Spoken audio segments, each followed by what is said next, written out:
कर रहे हैं, आपकी दीदी ने एक रिसर्च पेपर पब्लिश कर दिया नाम बदल के, अब आप उसको दूसरे जगह पर सबमिट कर रही हैं। तो this is not the local और a particular country or geographical region problem, this is a global problem. तो अब भाई वायलेशन ऑफ पब्लिकेशन इथिक्स का मतलब हो गया कि जो इथिक्स बनाए गए हैं उसको आपने वायलेट किया। तो इथिक्स क्या बनाए गए थे, यू रिकॉल प्लीज, कि हमें डुप्लीकेट सबमिशन नहीं करना चाहिए, हमें मल्टीपल सबमिशन नहीं करना चाहिए, हमें प्लेगरिज्म हमारे नहीं प्लैग को अवॉइड करना चाहिए। ऑथरशिप का मतलब हो गया कि हमने लिखा और हम उनके बहुत प्रिय हैं। साइटेशन भी नहीं करना चाहिए, सेल्फ साइटेशन नहीं, जैसे गिफ्ट ऑथरशिप का मतलब ये हो गया कि आप मुझे बहुत रिस्पेक्ट देते हैं, आपने लिख के और मेरे नाम से छपवा दिया, वो भी नहीं करते। तो this is not the way. एक एप्लीकेशन का मतलब हो गया कि आप कहीं भी अभी काम नहीं कर रहे हैं, but you are writing in your research paper that you are assistant professor in XYZ college या यूनिवर्सिटी, या you are research scholar of XYZ Indian Institute of Technology, like that कुछ भी आपने दे दिया। एप्लीकेशन का मतलब हो गया कि आपकी संस्था से संबद्ध हैं, एसोसिएटेड हैं, तो ये नहीं देना चाहिए। घोस्ट ऑथरशिप का मतलब, घोस्ट तो आप समझते हैं, घोस्ट भूत को बोलते हैं, और भूत का मतलब होता है डरावना नहीं। और घोस्ट का मतलब ये भी हुआ कि आप पिक्चर में कहीं भी नहीं है, बट सर जिसने कंट्रीब्यूशन ही नहीं दिया है, but we have listed his name. Yes pressured authorship, आपने जबरदस्ती करके मेरा भी एक नाम डाल दो, मेरा भी एक नाम डाल दो, सलामी पब्लिकेशन, आपको ये बताया जा चुका है। तो आई होप ये सारे प्रॉब्लम्स को हम लोगों को वायलेशन ऑफ इट। यस। अब देखो ये लिखा हुआ है यहाँ पर, मैंने बताने की कोशिश की है कि what aspect should be looked when we talk of publication ethics. अगर हम पब्लिकेशन एथिक्स की बात करें, प्लीज टेक स्क्रीन शॉट, क्या बोलते हैं इसको, screen shot of this slide, आप ले लीजिए। What aspect should be looked, किस एस्पेक्ट को देखा जाना चाहिए। यदि हम पब्लिकेशन एथिक्स की बात कर रहे हैं तो उसमें हमें क्या देखना चाहिए।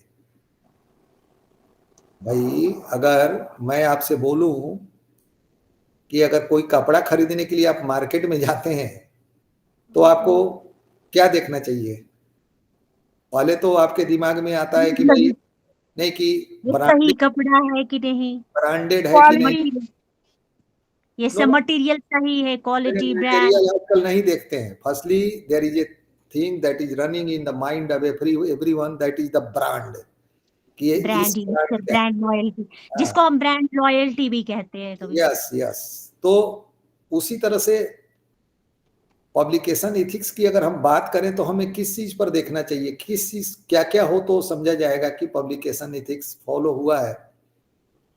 ये लिखा है द आइडेंटिफिकेशन ऑफ एंड यहाँ लिखा गया है identification of and dealing with allegation of research misconduct ना हो, the identification of and dealing, फिर वही लिखा गया है with manipulation of citation, the disclosure of any conflict of interest, withdrawal from the distribution of publications।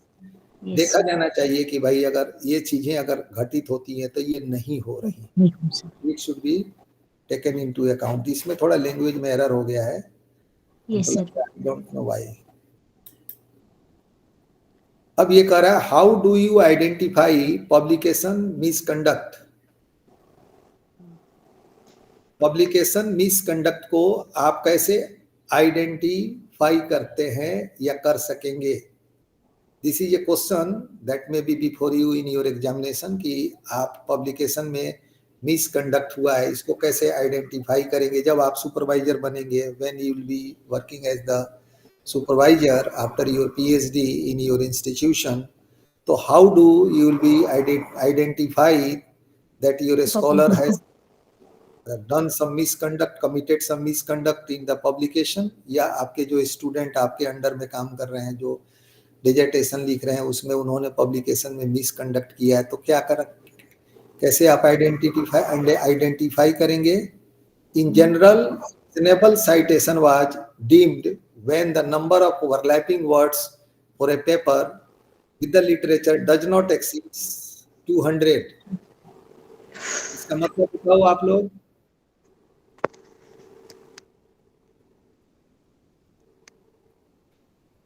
आपने जो research paper लिखा है, Yes, sir. तो जब आप उसका प्लेगरिज्म चेक करते हैं ना, तो वो लाइन बाय लाइन बता देता है कि कितना लाइन कौन कहां से लिया गया है, उसका सोर्स वो इंडिकेट कर देता है। जैसे टर्निटिन हो गया, या जो भी सॉफ्टवेयर है जिसमें आप प्लेगरिज्म के लिए अपलोड करते हैं फाइल, तो नॉट ओनली बता दे, ये बताता है सॉफ्टवेयर की कितना परसेंट इसमें प्लेगरिज्म है, कितना डुप्लीकेसी है, कितना आपने किया, बट वो भी बताता है।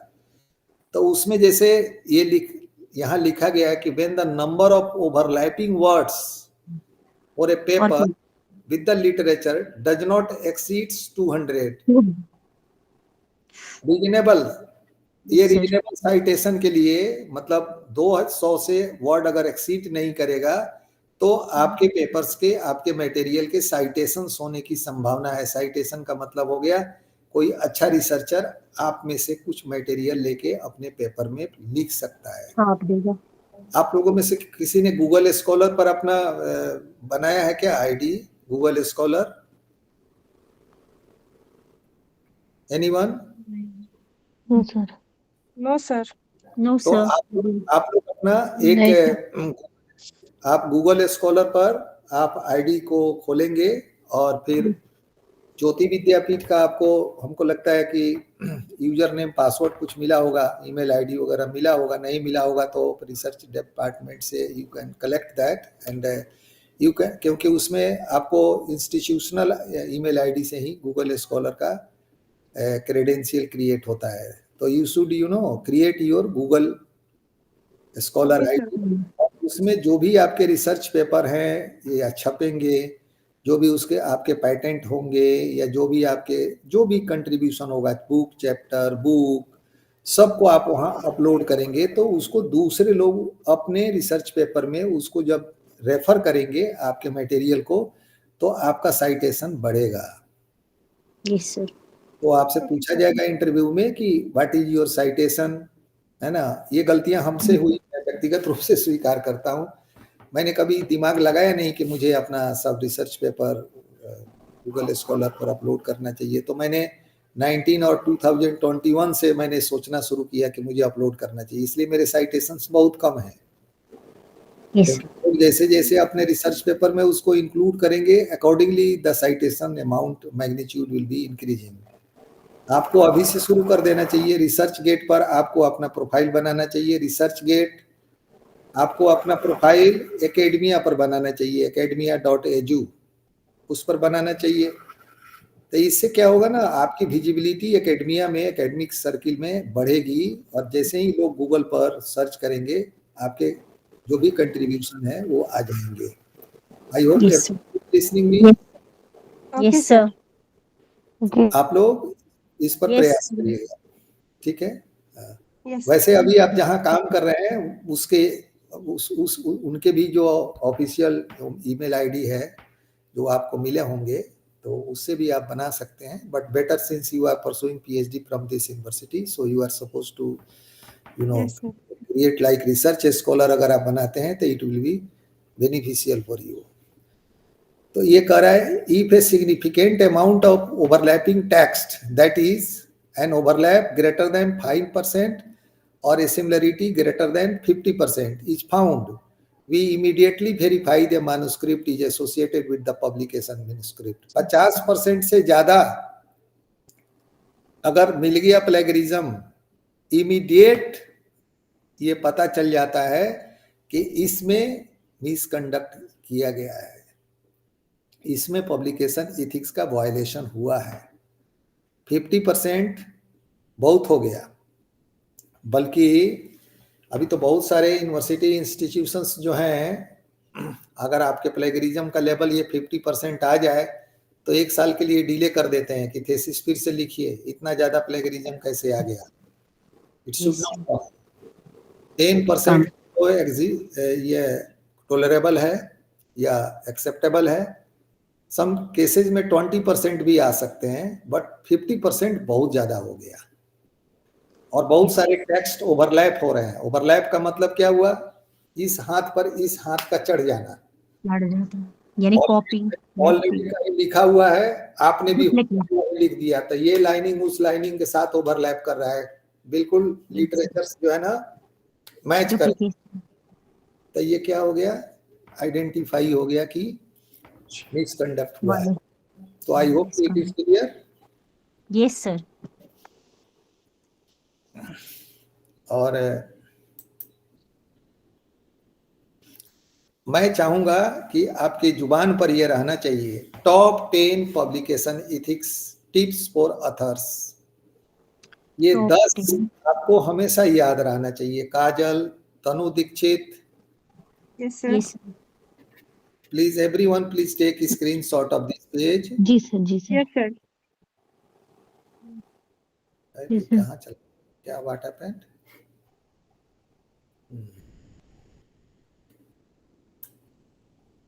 Anushka Singh, Archana, Bharti Bhatt, Yes, sir. Yadav, Vinita sir. जी, yes. So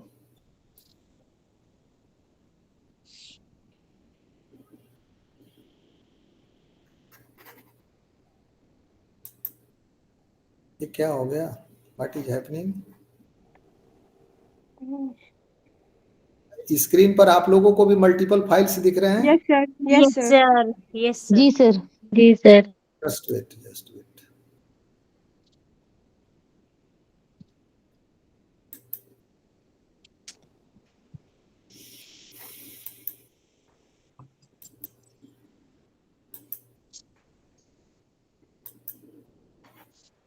Now it is visible?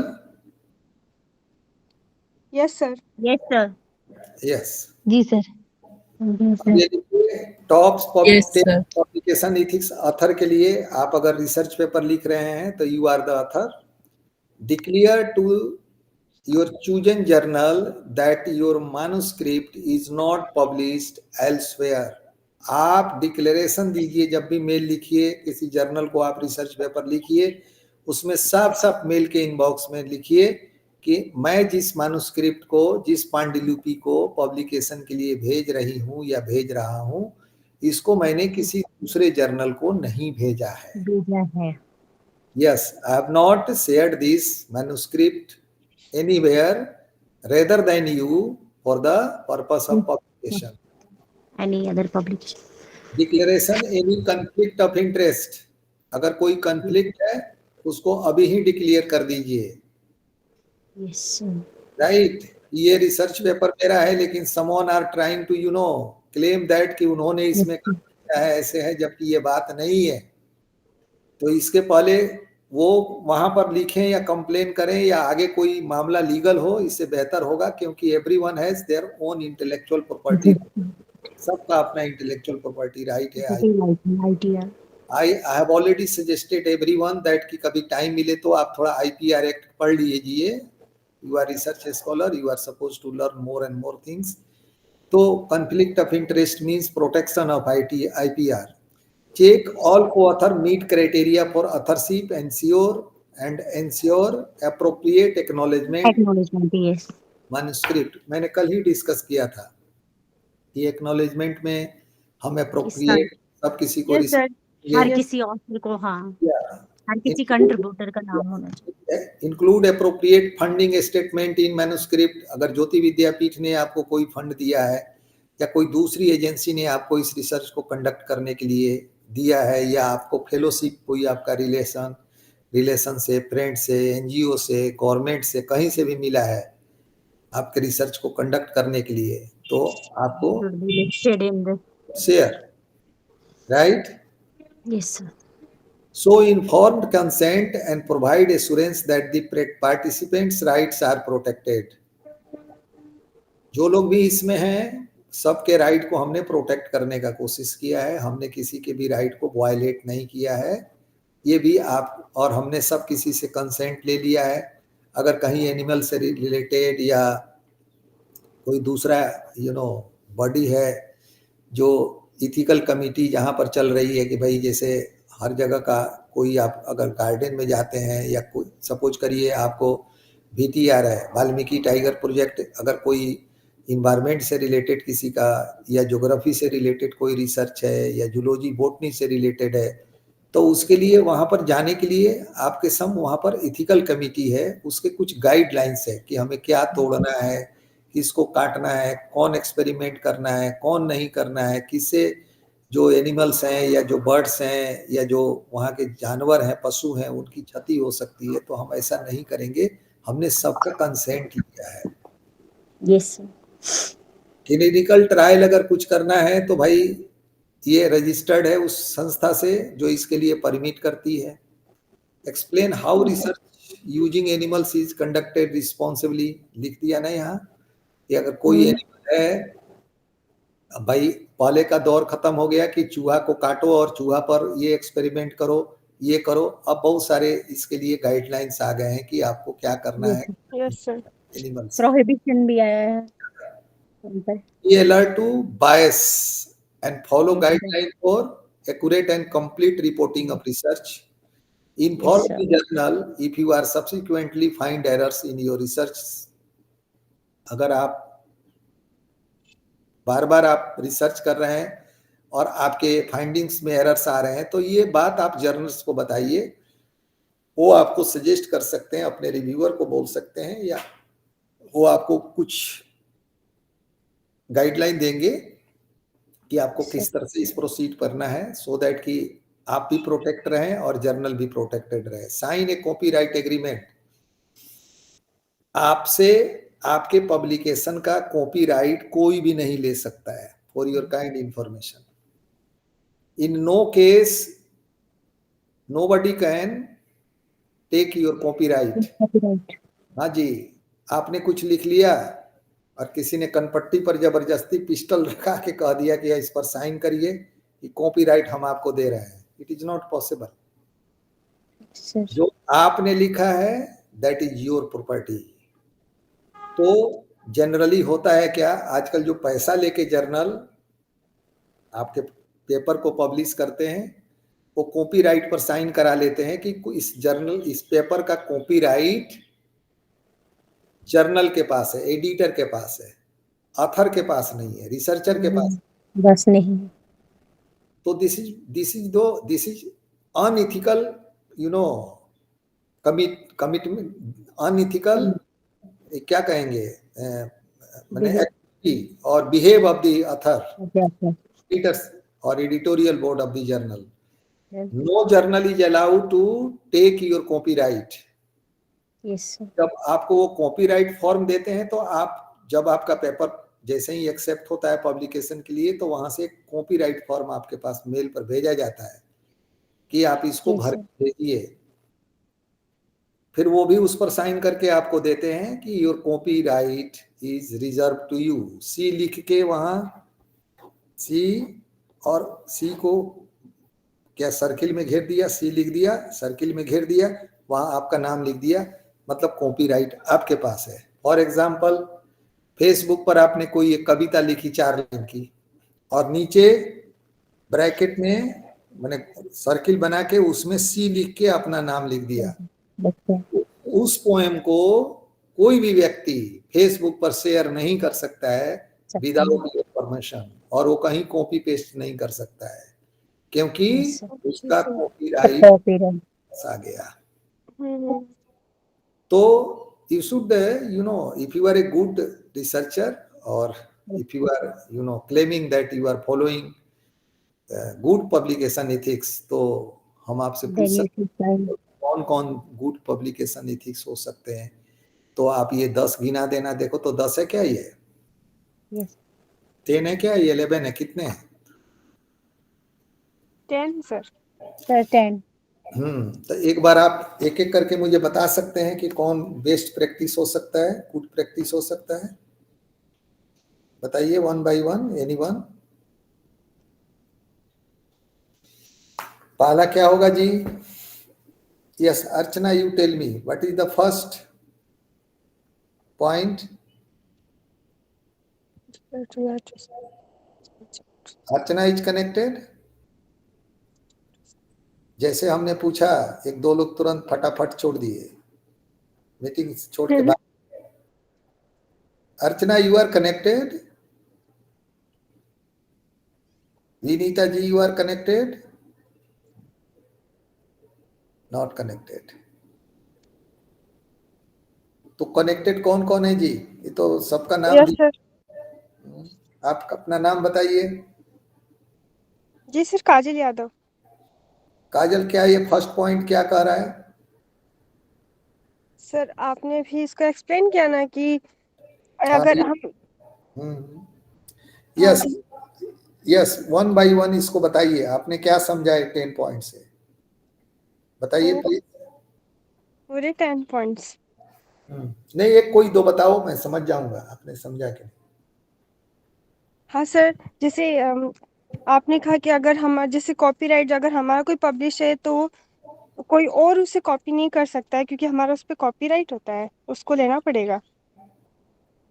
जी मैंने ये भी कहा कि जर्नल वाले जब भी आपका पेपर पब्लिश करते हैं तो वो आपको एक कॉपीराइट फॉर्म देते हैं जिस पर आपको साइन करना होता है।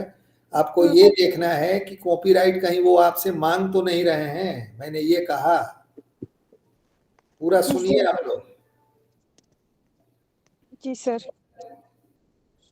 और any other point by any other? Sir मैं बोल रही हूँ। बोलिए। मैं कौन बोल रहे हैं? Sir Bharti. Yes please. Sir इसमें जो पहला पॉइंट है ना, आपने कहा कि डिक्लेयर करना, ये डिक्लेयर करता है कि ये जो टॉप 10 एथिक्स में है, पहली चीज डिक्लेयर हो रही कि चोजन जर्नल, अगर किसी का मैन्युस्क्रिप्ट कोई दूसरा मतलब पब्लिश, वो चीज हमें पूरा श्योर होना चाहिए, उसको डिक्लेयर करना है कोई नहीं दूसरा तो नहीं नहीं मेरा नहीं मैन्युस्क्रिप्ट। नहीं नहीं नहीं। अगर आप ज्योति विद्यापीठ के किसी जर्नल है, रिसर्च URRJ, इस ज्योति विद्यापीठ का यूनिवर्सिटी रिसर्च इवेल्युएशन जर्नल है, URRJ मान लीजिए, इस जर्नल को अगर आप कोई रिसर्च पेपर पब्लिकेशन के लिए भेज रहे हैं तो आप इस यूनिवर्सिटी के जर्नल को के एडिटर को आप डिक्लेयर करेंगे कि मैंने इस रिसर्च पेपर को, इसकी पांडुलिपि को कहीं दूसरे जगह पब्लिकेशन के लिए नहीं भेजा है, वही डिक्लेयर। ओके। तो आपने तो मीनिंग ही चेंज कर दिया। मैंने कहा कुछ, आप कहना शुरू कर दिया कुछ। सेकंड क्या होगा? Next point is what Bharti ji? Declare any conflicts of interest कि सबमिसिव पब्लिकेशंस के लिए तो नहीं। मतलब हमें ये बता देना होगा कि इसमें कोई कॉन्फ्लिक्ट ऑफ इंटरेस्ट नहीं है। हाँ जी, अगर है तो ये भी बता दें। देना है हाँ वही। हाँ हाँ, होगा तो बता भी देना। हाँ होगा तो बता भी दे। तीसरा है check all authors to meet criteria for coauthors. आप अगर फर्स्ट ऑथर हैं तो आपके बाद जितने ऑथर्स हैं वो सब आपके, जितने भी पार्टिसिपेंट्स है या जो हमारे ये है तो उनका सुन लो बाबू, ऐसे आप अगर फर्स्ट ऑथर हैं तो आपके बाद जितने ऑथर्स हैं सबको ऑथर्स हैं। Yes sir. जी सर। और for your kind information, first author को 60% वेटेज मिलता है और सेकेंड ऑथर को 40% क्रेडिट मिलता है किसी भी काम का। अगर 10 मार्क्स का रिसर्च पेपर है, आप फर्स्ट ऑथर हैं तो आपको 10 मार्क्स मिलेंगे, लेकिन अगर आप सेकेंड ऑथर हैं तो आपको 4 मार्क्स मिलेंगे। Yes sir. ओके। तो ये क्या कर रहा है? Check all coauthors yes sir. Meet criteria for authorship. आपको जिसको अब आपने, आपका भाई छठा में पढ़ रहा है, आपको बहुत प्यारा है, आप एक रिसर्च पेपर लिख रही हैं, मैंने कहा चलो हम उसका भी नाम डाल देते हैं। नहीं, डाल देते हैं। ये तो गिफ्टेड ऑथरशिप हो गया। दूसरा है कि वो इस क्राइटेरिया को फुलफिल नहीं कर रहा है, जानता है कि आप पीजी लेवल का, पीएचडी लेवल का जो स्टडी कर रही हैं, आप जो लिख रही हैं, और वो 6 क्लास का बच्चा, आप वो अपने इंडिपेंडेंटली जो लिखना है लिख सकता है, बट वो क्राइटेरिया को मीट आउट नहीं कर सकता है। को ऑथर होने के लिए। समझ Yes, पा sir. रहे हैं? उसने Yes, sir. हेल्प किया है, कोई कंट्रीब्यूट किया है, आपके साथ गया है, रिसर्च में साथ रहा है, आप उसको एक्नॉलेजमेंट में लिख दीजिए कि भाई इसका नाम है। प्रति आभार व्यक्त करिए कि मेरा भाई मुझे इसको लिए दिन रात मेरे साथ रहा है, मेरा मदद किया है डेटा कलेक्शन में या लैब में मेरे साथ खड़ा रहा है, या इस प्रोसेस को हैंडल करने में बहुत उसका हेल्प रहा है, तो you can write that. Yes, sir. Yes sir. तो ये तो मैंने बता दिया है। Still I am not you know expecting कि आपको दोबारा तिबारा इस चीज को बताना चाहिए क्या है?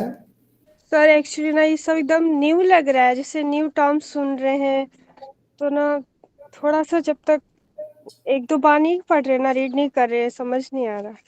क्या कर रहे हैं? सर एक्चुअली मुझे ऐसा लग रहा है, मेरे लिए ना ये सारे टर्म जैसे बहुत ही न्यू है, तो थोड़ा सा एक दो बार ही टाइम देना पड़ रहा है मुझे।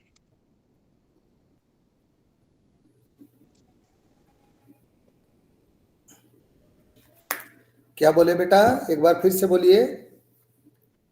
जी सर, एक्चुअली पीएचडी और जो भी कोर्सेज हैं, ये जो सारे टर्म्स आप यूज करते हैं, ये सब मेरे लिए एकदम न्यू लगते हैं। देखिए यही तो ब्यूटी है पढ़ाई की, जो चीज न्यू लगता है उसको हमको सीखने में ज्यादा अच्छा रहता है। तो इसलिए सर, जी सर, नहीं तो आपको देखिए, हम तो आपको कुछ बोल ही नहीं रहे, हम तो ये चाहते हैं कि अभी हम इस तरह से इसको प्रैक्टिकल करके आपसे जी डिस्कस सर, करें, जी Yes, जी sir. Sir, Yes. हाँ आपके दिमाग में ये बैठ जाए और आप इसके एक्सपर्ट हो जाएं, क्योंकि कल के सुपरवाइजर तो आप ही है ना पीएचडी के। नहीं सर, नहीं, आपके वजह से कुछ चीजें समझ में आ रही है, टर्म समझ में आ रहे हैं। आप तो बिल्कुल परेशान नहीं होइए, आपको कहीं भी किसी भी सब्जेक्ट में कोर्स वर्क में अगर कोई दिक्कत होता है, आप अपने फैकल्टी मेंबर से डिस्कस करिए। They are everyone is very cooperative, सब लोग आपके लिए हैं, सब आपकी मदद करेंगे। Okay sir, thank you. Thank you, sir. Thank you. आप तो परेशान बिल्कुल नहीं होइए, बस सीखने के लिए प्राइमरी कंडीशन ये है to be regular in the class. Yes sir, Yes, yes. sir. आज क्लास किया, 3 दिन गायब हो गए तो समझ में नहीं आएगा, बीच में से कैसे सिनेमा ही जाते हैं। मान लो इंटरवल के बाद इंटर करके जाके बैठ जाए तो अगले बगल वाले लोगों से पूछते हैं ना कि ये किसका भाई है, ये क्यों जी जेल सर। गया, इसको क्या हो रहा है, इसको क्या हो रहा है, नहीं। जी सर। और दूसरा ये है कि show informed consent and provide assurance that participants' rights are protected. Yes, sir. आपको ये श्योर देना होगा एडिटर को कि आई solemnly declare that the rights of all the researchers associated with this paper with me, their all rights are protected. उनके किसी भी right का हमने उल्लंघन नहीं किया है। नहीं किया सारे। ठीक है। अगर स्टडी के क्रम में जहां हमें परमिशन लेना है इथिकल कमेटी से, वो भी हमने लिया, तब हमने वहां जाकर के स्टडी किया है। जी तो सर। आई होप कि ये आपको ये 1 2 3 4 इस तरह से करके ये 10 आपको याद रहना चाहिए। कौन कौन याद कर सकते हैं इसको? जी सर, हो जाएंगे। कर सकते हो। जी सर।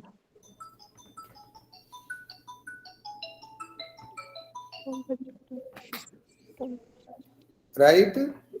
Yes yes sir. और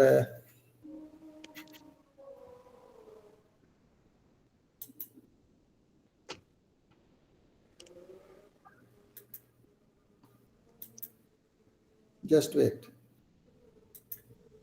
नीट का आज पता नहीं क्या क्या प्रॉब्लम हो गया है, थोड़ा स्लाइड में भी नहीं हो रहा है।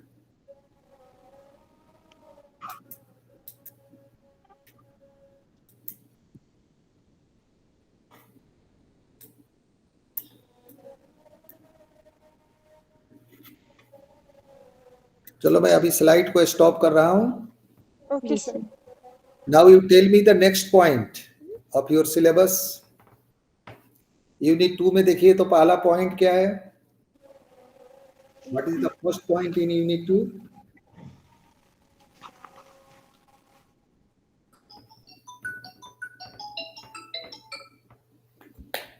Hello, ethics with respect to science and research. आप लिखिए अपने कॉपी में, Yes sir. जो टॉपिक है उसको लिखिए, ethics with Respect to science and research. Ethics with respect to science and Science and research. Research, sir. अब आप लोगों में से कोई इसका हिंदी में मीनिंग मुझे बता सकता है? एनीवन?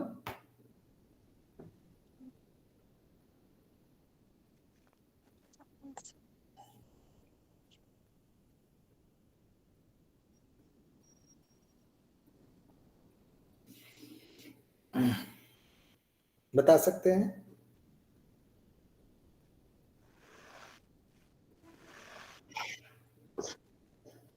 आप लोग में से मंदिर में कौन कौन गई है? मंदिर Yes sir. जाते हैं लोग। तो कुछ लोग कहते हैं कि मंदिर में जो शंख बजाते हैं पुजारी, शंख समझते हैं ना, इसे हाथ से लेके हाँ हाँ. दबा के जोर से बोलते हैं, तो Yes, sir. कुछ लोगों का ये कहना है कि उससे जो साउंड निकलता है उसके उसके उससे ये फायदे होते हैं। ठीक है, Yes, sir. Yes, sir. घंटियां बजती है उससे ये फायदे होते हैं। ये हमारे एंशियंट जो लिटरेचर्स है, हमारे भारत के जो पुराना जो ग्रंथ है उसमें इस तरह की बातें लिखी गई है, या हमारे जो फोर फादर्स हुआ करते थे या उनके पहले वाले जो लोग हुआ करते थे, या दादी नानी की जो स्टोरीज है उसमें भी बहुत तरह की इस तरह की चीजें हैं, किंवदंतियां हैं जो मुंह जुबानी कह के सुनाई जाती है। जी सर. अब कुछ लोग इस चीज को मान लीजिए कहते हैं कि भाई हम इस पर रिसर्च कर रहे हैं। जब आप इस पर रिसर्च करेंगे तो उनकी स्टोरी को आप कलेक्ट नहीं करेंगे, you are suppose to verify that concept or that customs in the light of science, कि इसके संबंध में विज्ञान क्या कहता है। जी सर. तो साइंस किसे कहते हैं? What is the meaning of the science? Which deals with facts, experiments. जो लॉजिक ऑफ फैक्ट्स पे डिपेंड करता है। मैं जो समझता हूं आप शायद उससे सहमत होंगे। Yes, sir. Systematic and formulized knowledge of any subject. जी सर. जी सर. किसी भी सब्जेक्ट का अगर सिस्टमेटिक स्टडी हो रही है, फॉर्मुलाइज्ड नॉलेज है, फॉर्मुलाइज्ड होगा तो कुछ चीजें तो एक्सपेरिमेंट बेस्ड भी होंगी, कुछ लैब में होंगी, जो लैब में नहीं होगी वो किसी सर्टेन रूल या रेगुलेशंस को फॉलो कर रहा होगा। अगर ये करता है तो वो साइंटिफिकली करेक्ट है, अगर वो नहीं करता है तो साइंटिफिकली करेक्ट नहीं है। करेक्ट है। तो भाई देखो, जैसे शादी के रिवाज आप देख लीजिए, यू आर ए फीमेल, आप इंडियन जो रिचुअल्स होते हैं मैरिज में, उसमें देख लीजिए किस तरह के लड़का लड़की से कितने तरह के पूजा पाठ कराए जाते हैं। जी सर. इसको छू दो, यहाँ सिर झुका दो, ये पत्थर पर ये कर दो, इसको ये कर दो। तो लोग बोलते हैं भाई ये सब पूरा साइंटिफिक है। Now the question is that क्या साइंटिफिक है, कौन रूल फॉलो हो रहा है? Yes sir. जैसे मैं आपको एक छोटा एग्जांपल दूं, आपका छोटा एक बच्चा है 7 इयर्स 8 इयर्स, आप थक के कहीं से आई हैं और आपके पीठ पर हाथ में बहुत दर्द हो रहा है, आपने उसको कहा कि थोड़ा मेरे पीठ पर चढ़ जाओ तुम और पैर से इसको मेरा पूरा पीठ दबाओ। उसने दबा दिया। थोड़ा देर के बाद अब आपका थकान खत्म हो गया और वो बच्चा के पैर में दर्द होना शुरू हो गया, बच्चा थक गया। यहाँ पर फिजिक्स कहता है कि यहाँ पर मोमेंटम का एक्सचेंज हो गया, संवेग का स्थानांतरण हो गया, मास इनटू वेलोसिटी। आपके शरीर का मोमेंटम उसमें चला गया, उसके शरीर का मोमेंटम आप में चला आया, तो उसके शरीर का मोमेंटम आप में आ गया। आपका बॉडी का मास ज्यादा है, उसका कम है, तो आप एनर्जेटिक फील करने लगे और वो तो थकान महसूस करेगा। साइंस, जैसे छोटे बच्चे से आप हाथ मिलाइए और अपने से बड़े बच्चों से हाथ मिलाइए, क्या होगा? विज्ञान कहता है कि जो बड़ा लंबा चौड़ा जो आदमी होगा, जो हमारे एज का होगा, छोटे बच्चे से हाथ मिलाएगा तो एनर्जी का ट्रांसमिशन होगा, मोमेंटम का ट्रांसमिशन होगा। तो लोअर टू अपर या अपर टू लोअर, ये यहाँ पर विज्ञान है, यहाँ पर साइंस है। तो कहने का मतलब ये है कि हम कोई भी चाहे, whether that research is based on, you know, your research is based from Hindi और साइकोलॉजी और हिस्ट्री और whatever may be the nature of the subject, irrespective of nature of the subject, you are supposed to connect the ideology you are planning to get or you have, you know, obtained during your study. There should be some scientific input. उसमें कुछ वैज्ञानिक विचारधारा, वैज्ञानिक अवधारणा का भी input होना चाहिए। यस वो रिसर्च है। यस नहीं तो फिर वही वाली कहानी जो पुरानी दुनिया की कहानी चल रही है, उसमें नया क्या है? अगर कोई आप रिसर्च पेपर दिखाते हैं या कोई रिसर्च की बात करते हैं, एक लाइन में लोग आपसे पूछेगा, हम ही जब पीएचडी के वाइवा में बैठेंगे, आपके पूछेंगे, आपने चलिए इस पर रिसर्च कर लिया, आपका ये टॉपिक है, फाइन, इसमें नया क्या है? What is new? मैंने तो इसमें बहुत सारी चीजें पढ़ी है, व्हाट इज न्यू? आप कहेंगे कि सर इस टॉपिक के जो इनपुट्स हैं, हमने इसको साइंटिफिक कंसेप्ट से अटैच किया है। जी सर। यद्यपि हमारा ये ज्योग्राफी का है, but I have tried to connect this with the molecular physics, with the, you know, physical chemistry. तो हमारा तो इंटरेस्ट बढ़ेगा कि अरे वाह भाई, दुनिया का तो नेचर में जो भी घटनाएं घटती है फिजिक्स से, और दुनिया में जितना चीज आपके आमने सामने है सब केमिकल सब्सटेंसेज हैं, मिट्टी से लेके, बालू से लेके, सर्फ से लेके, साबुन से लेके, each and everything is chemical substance. Yes तो हमने तो उसको अगर साइंस से कनेक्ट कर दिया तो इट इज न्यू। आप लोगों को मैं एक बात बताऊं, रिसर्च एंड पब्लिकेशन एथिक्स की क्लास में आपको कोर्स वर्क पास करने के लिए नहीं लेता हूं। I take your this class to make you well versed about each and every dimension of research, कि हमें रिसर्च जब करते हैं तो इसका मतलब क्या होता है। ज्योति विद्यापीठ का रिसर्च अगर पूरे हिंदुस्तान में पॉपुलर है या रिस्पेक्ट पाता है, इसके पीछे का कारण क्या है? Our students, our scholars are well versed about each and every aspect of research methodology. क्या करना है, क्या नहीं करना है, कैसे साइंटिफिकली उसको कनेक्ट करना है। जी सर। अब एक पढ़ाने का तरीका ये भी है कि नोट्स दे दीजिए, छपवा दीजिए, मजा नहीं। सारी चीजें that is available on the net in the book. जी सर। मैटर इज दैट कि आपको बात कितना समझ में आ रहा है। तो आपका टॉपिक क्या था sir? Ethics with respect to science and research. Science and research. तो आप समझ गए ना कि आपका सब्जेक्ट चाहे जो कुछ भी हो, whatever but they are both are interrelated, science and research. No, विज्ञान की कसौटी पर भी इसको खरा उतारने की कोशिश करनी चाहिए। Science is the litmus paper for all the research irrespective of subject. अब आप देख लीजिए, संस्कृत में कोडिंग स्टार्ट हो रही है, कंप्यूटर कल तक मैथमेटिक्स का लैंग्वेज समझता था, आजकल भारतीय साइंटिस्ट कह रहे हैं कि Sanskrit is the most scientific language और कंप्यूटर इसको और भी आसानी से समझ सकता है। So coding should be, you know, in Sanskrit. ठीक है, तो बात आई भाई कि उसमें साइंटिफिक इनपुट है। आप कुछ भी लिखिए, उसमें साइंटिफिक इनपुट होना चाहिए, then that is research. If there is no scientific input तो दैट इज ए स्टडी। तो वो आपने एक अध्ययन किया है, वो रिसर्च नहीं कहा जा सकता है। रिसर्च मींस साइंटिफिक इनपुट होना चाहिए। There should be scientific inside it. Yes. तो आप इस पर तो बहुत सारा लिख सकते हैं, आप 2-4 पेज लिख सकते हैं। यस इतनी तरह की बातें हमने किताबों में पढ़ी है।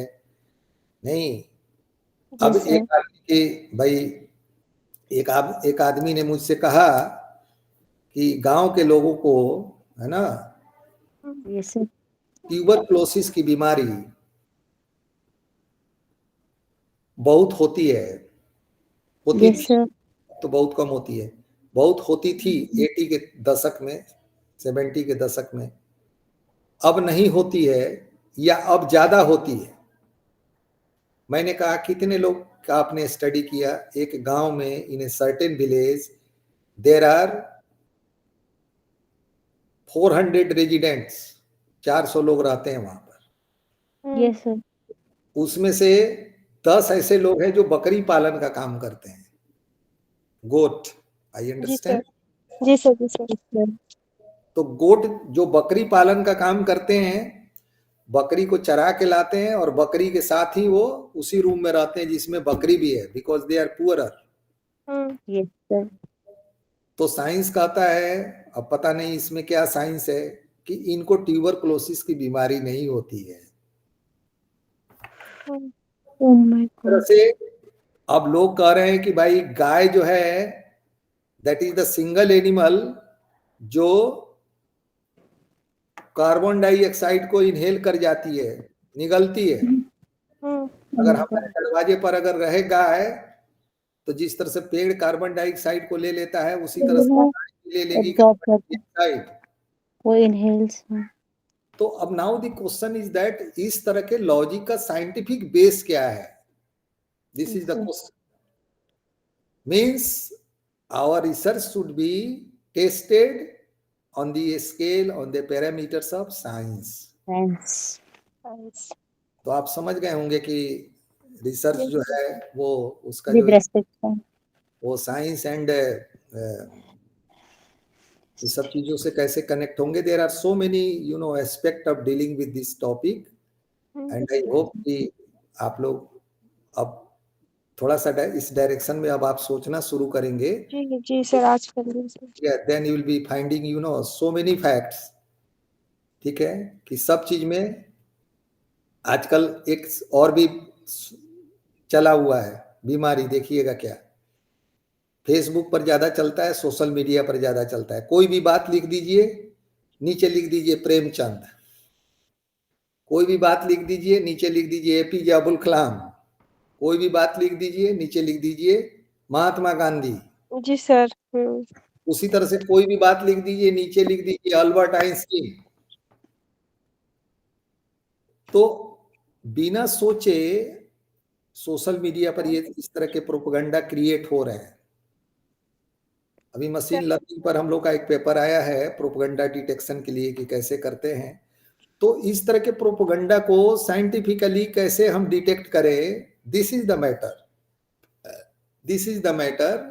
और जब हम इस तरह की चीजों को साइंटिफिकली जब डिटेक्ट करेंगे, तो हम दावे के साथ कह सकते हैं कि yes I have conducted a research, because हमने इसको विज्ञान के इस रूल से, इस लॉ से, इस एक्सपेरिमेंट से, इस आउटकम से हमने इसको कनेक्ट किया है। I hope it is clear. जी सर।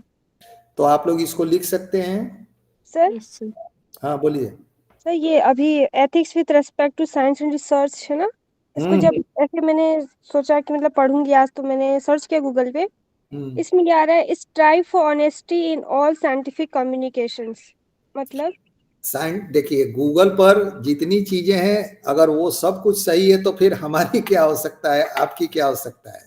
नहीं सर, मतलब मैं समझना चाह रही थी इसका क्या मतलब है।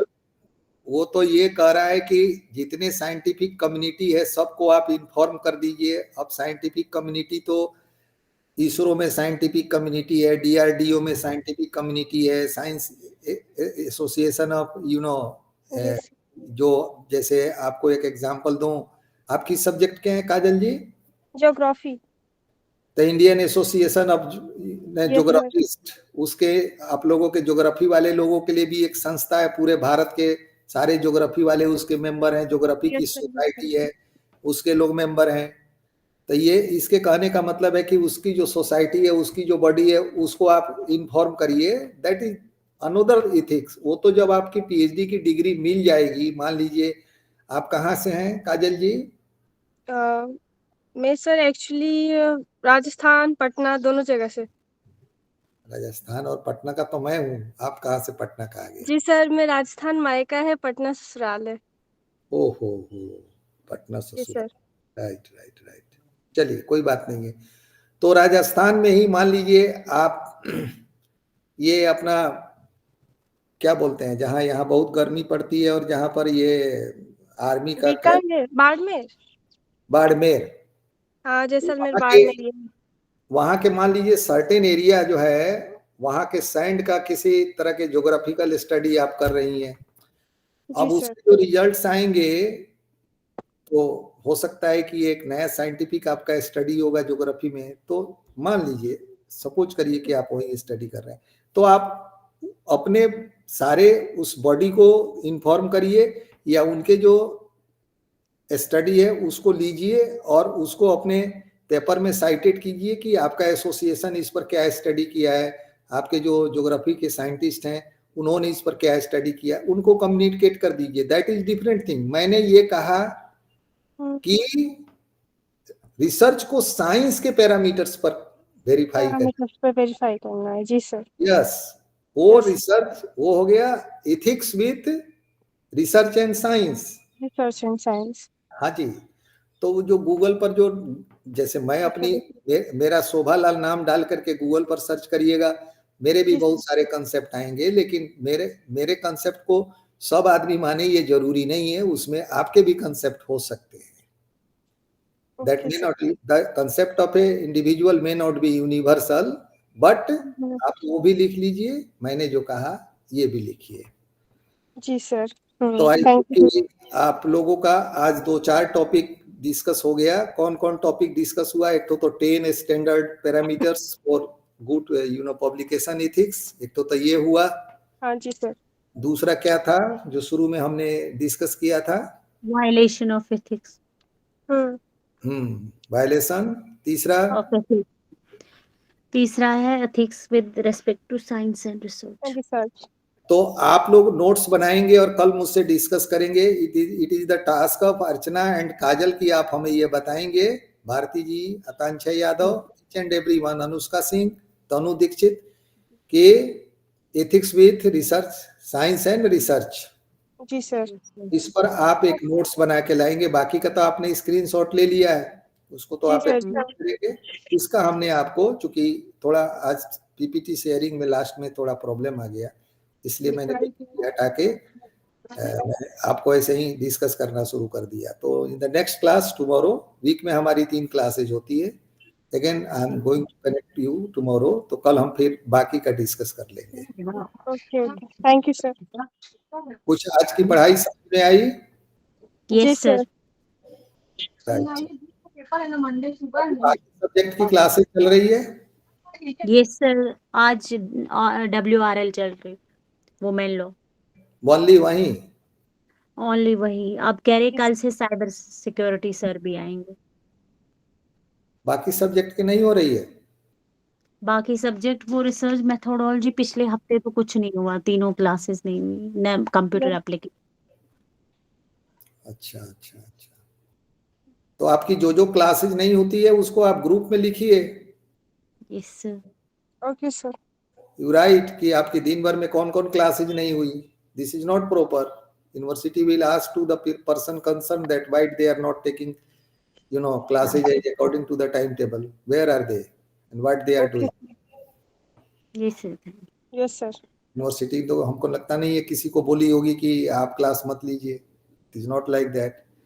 चलिए ओके, तो नमस्ते everyone, thank you very much. Thank you sir. Thanks sir. Thank you sir. नमस्ते। Thank you sir.